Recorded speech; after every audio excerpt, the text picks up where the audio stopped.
Muy buenas noches. Tenemos la lectura de la liturgia de la palabra del día viernes 14 de marzo, en la primera semana de Cuaresma, ciclo C. Bueno, compartimos nuestra pantalla del misal popular, nuevamente que edita Paulinas de la Conferencia Episcopal de Colombia. Bueno, ya tenemos el texto y vamos a la primera lectura. Tenemos en esta oportunidad la lectura del profeta Ezequiel, capítulo 18, versículos del 21 al 28. Muy bien, dice el profeta Ezequiel. Esto dice el Señor Dios. Si el malvado se convierte de todos los pecados cometidos y observa todos mis preceptos, practica el derecho y la justicia, ciertamente vivirá y no morirá. No se tendrán en cuenta los delitos cometidos por la justicia que ha practicado. Vivirá. ¿Acaso quiero yo la muerte del malvado, oráculo del Señor Dios, y no que se convierta de su conducta y viva? Si el inocente se aparta de su inocencia y comete males, como las acciones detestables del malvado, ¿acaso podrá vivir? No se tendrán en cuenta sus obras justas. Por el mal que hizo y por el pecado cometido, morirá. Bueno, podríamos resumir en este texto eh, que inclusive aplicado al Nuevo Testamento, ¿no? El profeta Ezequiel. Si el que ha cometido pecado y ha hecho maldades en su vida, ¿no? Por eso aquí le dice, si el malvado se convierte, ¿sí?, y deja su vida de pecado, entonces vivirá. Y al contrario, ¿no?, si el que hace cosas buenas, obras buenas, ¿no?, pero luego se aparta, dice, de su inocencia y comete maldades, morirá. No se tendrán en cuenta, ¿no?, dice, sus obras justas anteriores, sino que por su pecado morirá. Bueno, y entonces eh, los judíos replican, ¿no?, según el profeta Ezequiel. Ustedes insisten, no es justo el proceder del Señor, ¿no?, porque pues no se tenían en cuenta las obras buenas, así se haya cometido maldades al final. Y lo contrario, ¿no? Porque un gran pecador que se convierte se salva. Entonces, a los judíos les parecía esto eh, no justo o injusto. Y entonces viene la explicación que da el Señor. Escucha, casa de Israel, ¿es injusto mi proceder? ¿No es bien más bien su proceder el que es injusto? Cuando el inocente se aparta de su inocencia, comete la maldad y muere, muere por la maldad que cometió. Y cuando el malvado se convierte de la maldad que hizo y practica el derecho y la justicia, él salva su propia vida. Si recapacita y se convierte de los delitos cometidos, ciertamente vivirá y no morirá. Entonces, aquí se enfatiza el hecho de que la conversión es lo más importante. El dejar la vida de pecado y convertirse a hacer obras buenas, obras de caridad, desde el Antiguo Testamento, lo vemos con Ezequiel. Entonces, si recapacita, se convierte, ¿sí? Hay verdadero arrepentimiento y conversión, entonces esta persona vivirá y no morirá. Muy bien. Vamos al Salmo responsorial. Tenemos el Salmo 129, cuyo responso es: si llevas cuenta de los delitos, Señor, ¿quién podrá resistir? Bueno, este salmo también es famoso, ¿no? Y vemos aquí, ya con este salmo, precisamente el tema es la penitencia, el arrepentimiento verdadero, ¿no? El arrepentimiento que es la conversión y el cambio de vida. Este salmo se lo conoce como el De Profundis, ¿no? Tomado del latín, que quiere decir desde lo profundo, ¿no? Desde lo profundo de mi ser. Es lo que hace el salmista, como veremos, desde lo más profundo, digamos, de mi corazón, ¿no? O sea, este es uno de los salmos penitenciales por excelencia, ¿no? De los 7 salmos penitenciales. Y ha sido cantado y recitado, ¿no? En la iglesia, especialmente en esta época. Bueno, vamos a ver entonces qué nos dice el Salmo De Profundis. Bueno, y precisamente empieza ¿no? Porque en latín empieza así, ¿no? De Profundis, desde lo más profundo. Y dice el salmista: desde lo hondo a ti grito, Señor. Señor, escucha mi voz. Estén tus oídos atentos a la voz de mi súplica. Si llevas en cuenta los delitos, Señor, ¿quién podrá resistir? Pero de ti procede el perdón y así infundes temor. Mi alma espera en el Señor, espera en su palabra. Mi alma aguarda al Señor más que el centinela la aurora.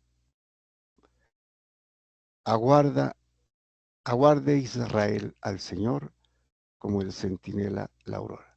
Bueno, vemos aquí la figura del centinela, que era algo que se pues, hacía en esa época y hasta no hace mucho, ¿no?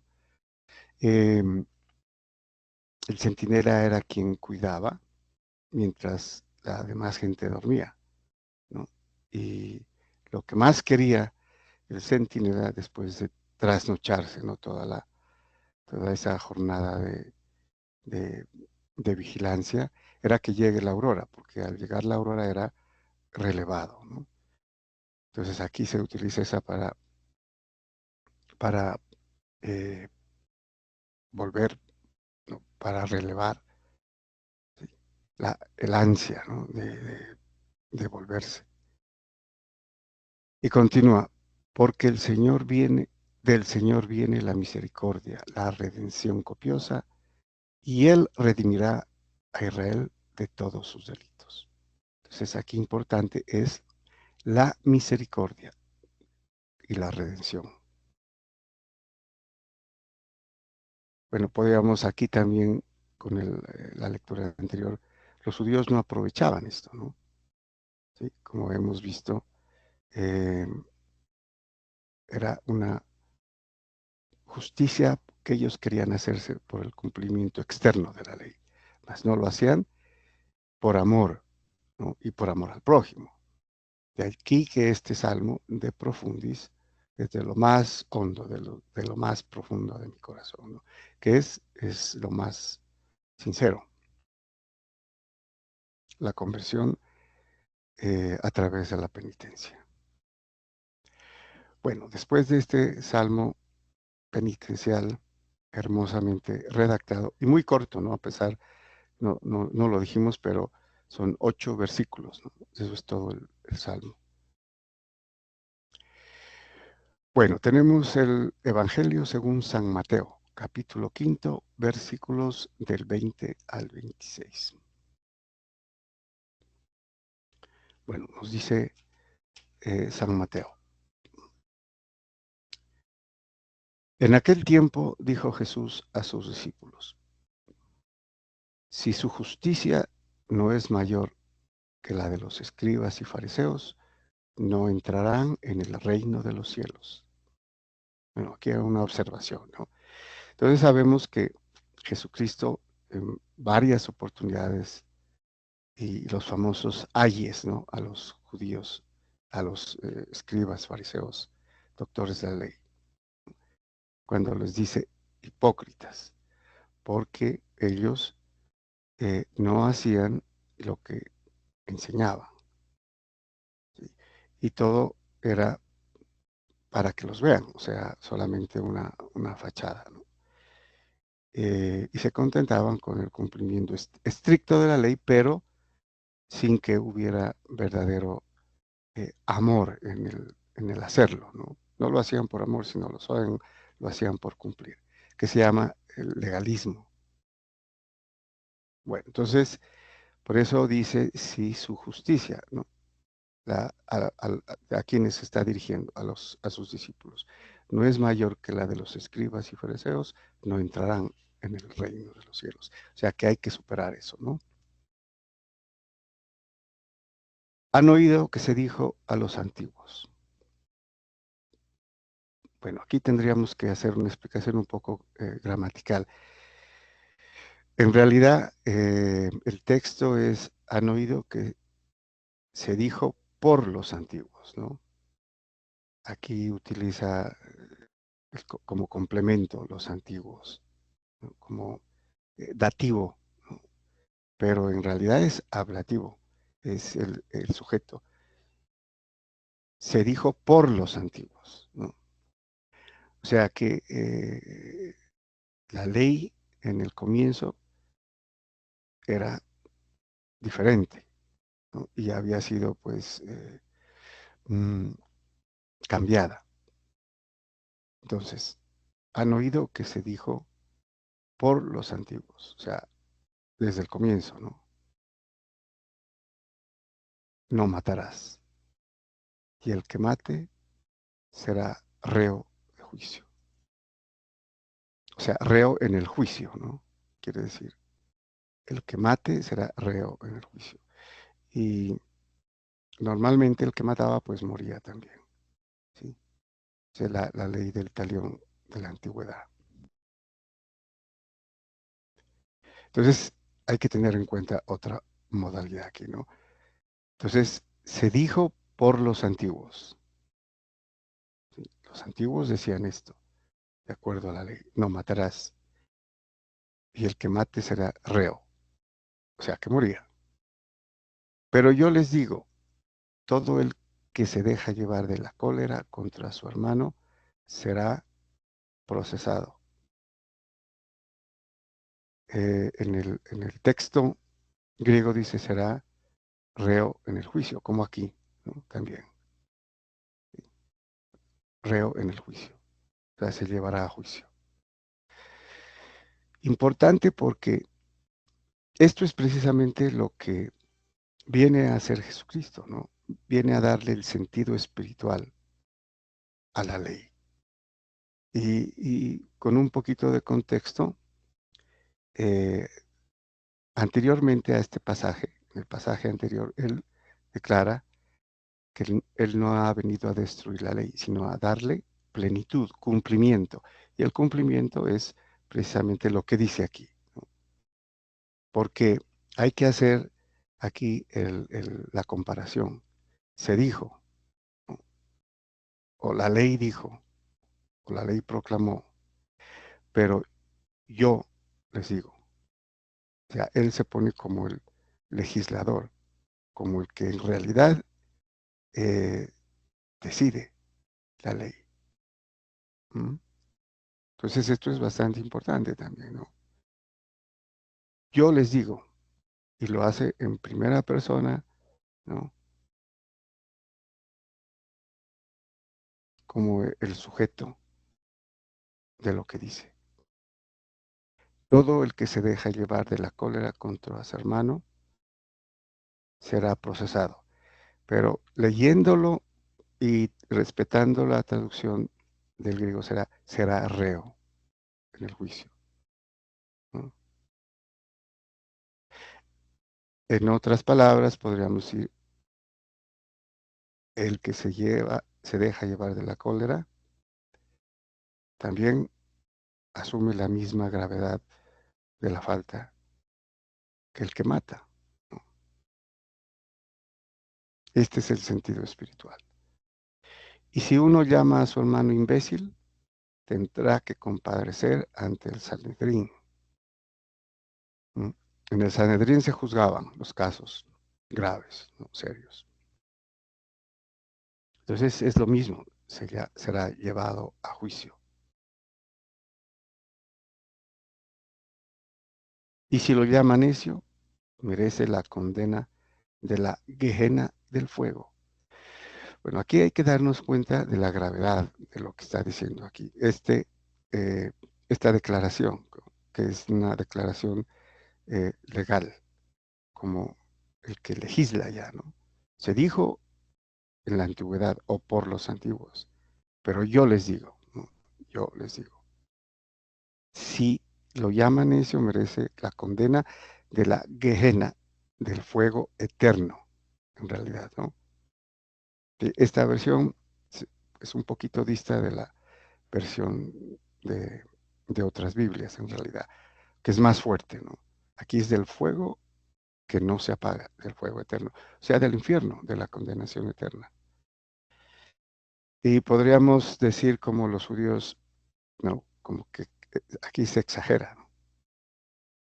No es lo mismo que matar, pero aquí el Señor dice, es igual, porque está haciendo la comparación, no matarás, pero yo les digo, el que se deja llevar de la cólera contra su hermano irá a juicio, será reo en el juicio.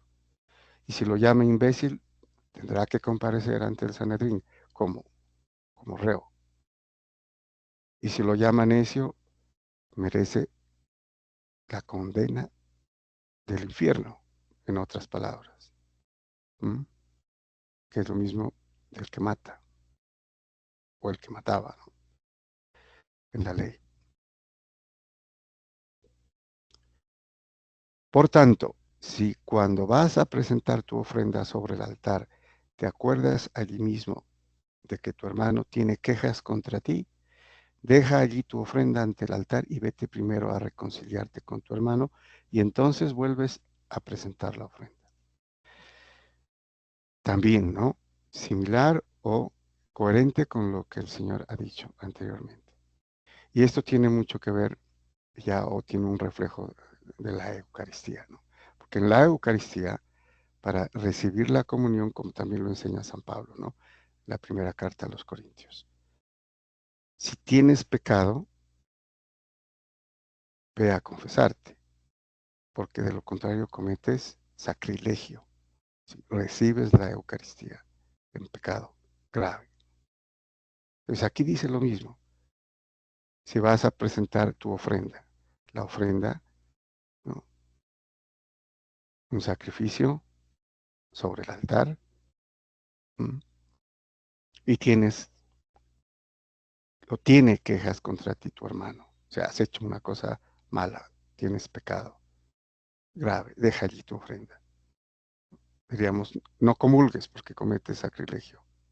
Vete primero y reconcíliate con tu hermano. Nosotros, pues, obviamente entendemos, se relaciona con el sacramento de la penitencia. Claro, lo más lógico es disculparse por una ofensa grave e ir a confesarse, ¿no? Y entonces vuelve y presenta tu ofrenda. Entonces puedes comulgar, ¿no? Con el Señor. Y continúa. Con el que te pone pleito, procura arreglarte enseguida, mientras van todavía de camino, no sea que te entregue al juez y el juez al guardia y te metan en la cárcel. Bueno, esto es de sentido común, ¿no? Entonces, si alguien tiene un pleito con alguien, ¿no? No necesariamente una ofensa, sino una ofensa, pero algo en que hay litigio, ¿no? Entonces dice, procura arreglarte mientras vas todavía de camino. O sea, reconcíliate, lo que se llama la conciliación, ¿no? En el argot legal. Entonces, concilia antes de que vayas a juicio, porque si vas al juicio, el juez dictará sentencia y puedes ir a la cárcel si te encuentran culpable, ¿no?